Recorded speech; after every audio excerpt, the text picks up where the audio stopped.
Fred Vasseur has unleashed a revelation that has sent shockwaves through the F1 paddock, and it revolves entirely around Lewis Hamilton's driving style and why it's sending tremors through Ferrari at its very core. And this isn't about lap times or tire calls. This is about something far deeper that touches Hamilton's mindset, his ability to cope under pressure, and the emotional intensity that defines him when he puts the visor down. Because the very man who convinced Hamilton to take the leap. Maranello has now admitted openly that the journey is far more complicated than they expected, that Hamilton is struggling to adapt in ways they did not predict, and that he is not like Carlos Sainz. And those differences are creating serious turbulence inside Ferrari. And with Vasseur's words, the perception of Hamilton's first season in Scarlet suddenly shifts from fairy tale to slow-motion crisis, forcing everyone to reassess what's really happening behind closed doors. Because if you thought you knew the story, think again, as this twist could change the entire narrative of Hamilton's Ferrari chapter. To truly grasp why this transition has been so rocky, you need to understand what Vasseur really meant when he said Hamilton is not like Sainz. And this wasn't an insult. It was a brutally honest comparison of two completely different F1 careers and mindsets.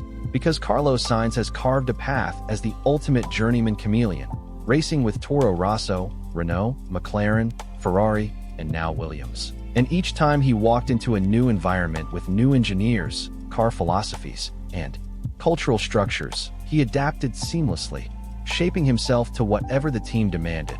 Because adaptation is his second nature, and when he joined Ferrari, he already knew how to read the political atmosphere, navigate the emotions of the Italian squad, and balance the technical challenges while fitting into the bigger system. And that ability made him effective not just as a driver, but as part of Ferrari's complex ecosystem. Hamilton's story is the polar opposite, because his career has been built inside a cocoon of consistency, moving from McLaren to Mercedes, but always within a stable, English-speaking, Mercedes-powered environment, with familiar structures, similar engineering feedback loops, and a system tailored entirely to maximize his strengths, which meant that for nearly 2 decades he thrived in a world designed around him. But when he stepped into Ferrari, it was like landing on an alien planet, where nothing felt familiar. The culture is different, the language around him is often foreign. The simulator is built with Charles Leclerc's style in mind, and even the smallest details such as data interpretation or how technical meetings are conducted force Hamilton to recalibrate instincts he has honed for years. And Vasseur revealed that it took him 4 or 5 races just to get a basic handle on the new environment. Not because Hamilton lacks ability, but because the setting is fundamentally unlike anything he's ever known. While Sainz walked into Ferrari primed with mental flexibility, Hamilton is having to build it in real time under the hottest spotlight in motorsport, where every small mistake, every offhand radio comment becomes a headline that circles the globe, and that spotlight is burning hotter than ever, because Hamilton has never been one to hide his emotions. And Vasseur admitted that his open reactions sometimes complicate the situation, as when things go wrong, Hamilton doesn't suppress his frustration, he broadcasts it to the world, calling himself useless, questioning whether Ferrari needs another driver. And while those words are heat-of-the-moment emotions, they shape the media narrative, pile pressure onto a team already burdened with expectations, and amplify the noise around Maranello. Ferrari has always been hypersensitive to external pressure, and Hamilton, intentionally or not, is creating a lot of it. But Vasseur emphasized that this isn't about scapegoating Hamilton. Instead, he sees this intensity as a reflection of Hamilton's ambition, the hunger for excellence that made him a 7-time world champion.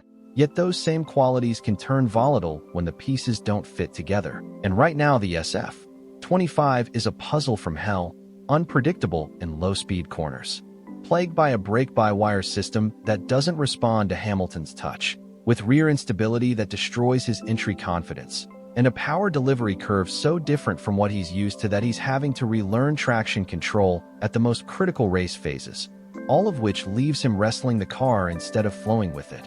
And when that battle spills into public view, the drama loops back into the team, magnified by the media, and engineers start feeling the heat. Development decisions get second-guessed, and small technical issues balloon into existential crises. Vasseur gave an example of how even the tiniest miscommunication, like misunderstanding brake feel, can cost half a tenth, And that half a tenth is the line between Q2 and Q3, and Hungary proved the point, because Hamilton was just a tenth off Leclerc, but that 1/10 meant Charles started on pole while Hamilton was stuck in P12, and that's the razor-thin margin where Ferrari's perception gap becomes enormous. And perception, especially in Maranello, is often more important than raw performance. Vasseur even admitted that sometimes Hamilton's emotional responses distract the team, because when a superstar like him raises an issue, the entire factory jumps to react, resources are redirected, energy gets diverted, and Ferrari risks chasing shadows rather than solving core problems. But here's the twist. Despite all this chaos, Vasseur insists he hasn't lost belief in Hamilton, and he remains convinced this partnership can succeed once the emotional edges are smoothed out and the team balances Hamilton's intensity with calm execution. Because if they find that formula, and Hamilton finds his rhythm with the car and culture, Ferrari won't just have a star driver. They might finally ignite a championship spark that's been missing for years. So where does that leave things? What happens next for Hamilton and Ferrari after the noise, frustration, and brutal honesty from Vasseur? Well, the Ferrari boss says the answer is simple: stay calm. But let's be real, staying calm is not in Hamilton's DNA. This is a man who built his career on relentless energy, instinct, and fire.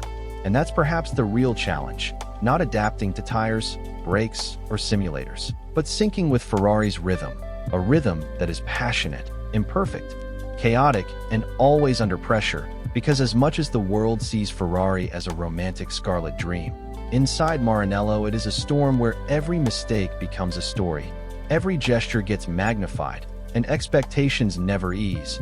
And for Hamilton to thrive, he doesn't need to change his talent, which remains unquestionable, but his leadership style, his communication, his ability to channel emotions into focused direction.